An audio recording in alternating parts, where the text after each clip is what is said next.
Bem-vindo à comunidade Lobotomia. Recebi esse relato assustador e quero compartilhar com vocês. Antes de começar, inscreva-se, ative o sininho e me diga de onde você é. Fique até o final, porque o que você vai ouvir pode estar mais próximo do que imagina, e algumas presenças não desaparecem tão fácil quanto parecem. Meu nome é Marcos, e até hoje tenho dificuldade de explicar o que vivi. Cresci em Campo Grande, Mato Grosso do Sul, nos anos 90, quando tudo parecia mais lento e simples. As ruas eram cheias de crianças correndo com carrinhos de rolimã, jogando bola de gude e gritando pelas calçadas, enquanto rádios de pilha tocavam pagode e axé em alto volume. As televisões de tubo exibiam programas como o Show da Xuxa e Domingo Legal, e o cheiro de pão fresco das padarias misturava-se ao perfume das flores nos quintais. Minha família, no entanto, carregava histórias que quebravam qualquer normalidade. Minha avó falava baixinho, com os olhos perdidos, sobre algo que acontecerá quando meu pai e meu tio eram crianças. Uma presença estranha, que se apresentava como um menino, mas não era humano. Ele tinha a aparência de carvão, pele, roupas e até os olhos absorviam qualquer claridade. Mesmo em dias claros, ela dizia que o quarto ficava mais escuro quando ele aparecia. Eu ouvia aquelas histórias com ceticismo, como qualquer criança faria, mas havia algo no tom da minha avó que não permitia risadas. Cada palavra parecia carregar uma experiência que ela própria sentia. Ela não contava os detalhes para nos assustar, dizia que era para nos proteger. Com o tempo, aprendi a observar pequenas coisas, sombras que se moviam rápido demais, sons que não pareciam ter origem, o frio súbito que atravessava meu corpo sem motivo. E foi assim, entre a curiosidade e o medo, que a história da minha família começou a se tornar parte da minha própria vida. Até aquela noite, eu achava que tudo não passava de lenda. Mas naquela madrugada, tudo mudou para sempre. E eu descobri que algumas presenças não desaparecem, apenas esperam, silenciosas, até a próxima vez. Aquela madrugada de sábado começou como qualquer outra, mas com o calor úmido típico de Campo Grande, que fazia o suor escorrer pelo rosto mesmo sem muito esforço. A casa estava cheia, tios, primos, vizinhos, todos juntos na sala de madeira, com o rádio no canto tocando pagode e o cheiro de pipoca estourando no fogão.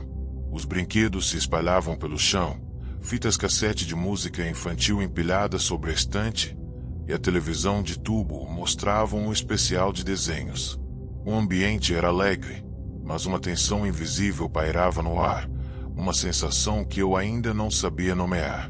Por volta das 2 da manhã, alguém percebeu que o pão tinha acabado. Me pediram para ir à venda da esquina comprar pão e refrigerante. Naquela época, sair sozinho não parecia perigoso. A rua estava molhada da chuva que caíra mais cedo, mas iluminada pelos postes de luz amarelados. Um carro estacionado tocava El Chano toca-fitas, e o cheiro de barro misturado à fumaça de churrasco ainda pairava no ar. Carreguei o dinheiro firme na mão, sem medo, embora uma inquietação no peito me deixasse tenso. Ao voltar, notei algo estranho perto da escada que levava aos apartamentos do segundo andar. Entre bicicletas velhas e uma lata de tinta esquecida, uma criança estava agachada. Achei que fosse um vizinho brincando. Quando me aproximei, ela se ergueu devagar. O corpo parecia de uma criança, mas totalmente negro, como carvão, absorvendo qualquer claridade. O rosto era um vazio, sem olhos, sem boca, como se olhasse para mim sem realmente me ver. Ele apontou para a garrafa que eu carregava e perguntou com voz fraca, quase infantil: "Vai me dar?" Meu corpo reagiu sozinho. Corri, quase derrubando a sacola, sentindo a risada fina ecoando atrás de mim. Cada passo fazia o chão parecer tremer. Cheguei em casa com o coração disparado, lágrimas nos olhos, e contei tudo para minha avó. Ela me abraçou, rezou baixo e me garantiu que estava seguro, mas seus olhos traíam preocupação. Meus tios, por mais que tentassem rir, Evitavam me encarar. Nos dias seguintes, percebi sinais sutis da presença. O rangido da porta quando ninguém entrava, objetos deslocados sem explicação, uma sombra que parecia se mover sozinha. À noite, ao deitar, sentia o ar pesado, o peito apertado e a impressão de que algo me observava. Minha avó dizia que era essencial manter a calma, rezar e nunca confrontar sozinho. Eu obedecia, mas o medo crescia, se infiltrando em cada pensamento, em cada ruído, em cada sombra que passava por minha visão periférica. Com o tempo, percebi que aquilo não era apenas lenda. A entidade parecia esperar, silenciosa, estudando, escolhendo o momento certo. E naquela madrugada, entre a inocência de 7 anos e o medo que me consumia, compreendi que algo muito antigo, muito além do que eu podia entender, rondava nossa família. Aquela noite ficou marcada na minha memória para sempre. Chovia forte e o vento batia nas janelas de madeira da casa, produzindo sons que pareciam sussurros. A energia acabou, mergulhando tudo no escuro, exceto pela luz fraca de uma vela que minha avó havia deixado acesa. Eu estava deitado, tentando ignorar o barulho da chuva e das folhas batendo contra o vidro, quando percebi um movimento na porta. Ela se abriu devagar. Um vulto entrou, pequeno, mas intenso, como se a própria escuridão tivesse ganhado forma. Era a criança que eu vira semanas atrás, mas agora parecia mais real, mais ameaçadora. O quarto ficou gelado de repente, e minha respiração saiu em nuvens brancas, apesar do calor úmido do verão. Cada passo da criatura fazia o chão render, como se a madeira também temesse aquele corpo feito de sombra. Tentei gritar, mas minha voz morreu na garganta. Senti algo invisível me pressionando contra o colchão, apertando o peito, me impedindo de me mover. A presença avançava, e o vazio no lugar do rosto me sugava, como se tentasse engolir meu medo e minha própria essência. Um frio profundo percorreu minha espinha, atravessando cada osso, cada músculo. Meu coração acelerou até quase sair do peito. Então ouvi meu nome ser sussurrado. A voz era rouca, arrastada, distorcida, e cada sílaba parecia cortar minha consciência. Um arrepio percorreu minha pele da cabeça aos pés. Era impossível saber de onde vinha aquele som, mas eu sabia. Estava sendo observado de perto, por algo que não pertencia ao mundo dos vivos. Quando achei que tudo acabaria ali, a porta se abriu com força. Minha avó entrou correndo, segurando um rosário com firmeza, sua voz alta e decidida preenchendo o quarto. Ela começou a rezar palavras que eu não entendia completamente, mas que ecoavam poderosas na penumbra. A entidade recuou, contorcendo-se como fumaça sendo soprada pelo vento. Cada palavra da oração parecia empurrá-la para trás, até que, num último movimento, desapareceu totalmente.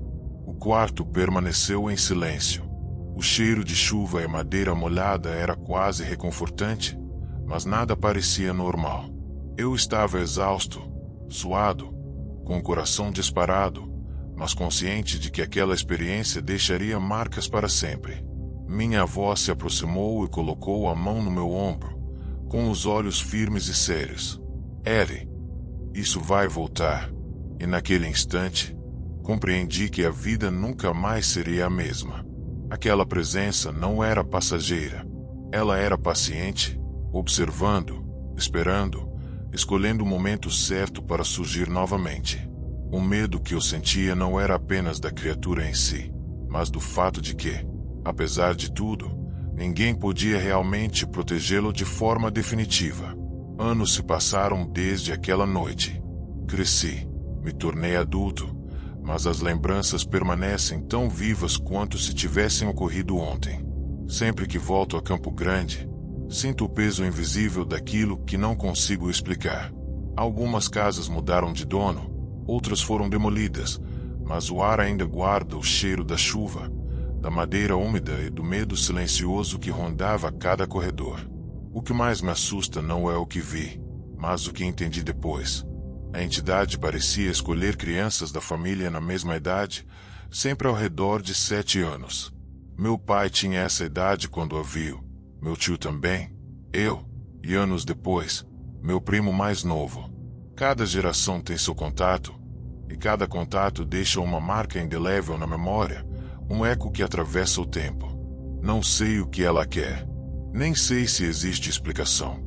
Minha avó dizia que algumas forças não podem ser enfrentadas sozinhas, que a fé e a cautela são nossas únicas defesas. E talvez ela estivesse certa, porque certas presenças não desaparecem, apenas aguardam, esperam pacientemente, estudam o medo e a vulnerabilidade, observam os passos, o ritmo da vida, até o momento perfeito para se mostrar. Hoje, quando penso naquelas madrugadas, percebo que o verdadeiro terror não está apenas na visão da sombra, nem na sensação de frio ou pressão invisível. Está na incerteza. Está na dúvida que se infiltra na mente e não permite que você se sinta completamente seguro. Está na sensação de que, por mais que você tente se proteger, algo está sempre observando. Se algum dia você estiver sozinho, no silêncio da noite, sentindo um arrepio sem razão aparente, ou ouvir risadas que não pertencem a ninguém, lembre-se, algumas portas, uma vez abertas, jamais se fecham completamente. E algumas presenças permanecem, invisíveis, esperando a hora certa de cruzar seu caminho. E então você compreenderá que o medo, às vezes, não vem de algo que se mostra, mas do que insiste em permanecer oculto, até que seja tarde demais. E assim termina mais um realto que prova que algumas presenças nunca desaparecem. Mas se você acha que isso é assustador, espere até conhecer as próximas. Inscreva-se no canal e ative o sininho para não perder nenhum vídeo. Enquanto isso, clique nos vídeos que estão aparecendo na tela. Cada um guarda segredos, mistérios e arrepios que você não vai esquecer. Prepare-se, porque a noite está apenas começando. E o medo, ele sempre encontra um jeito de voltar. Até a próxima.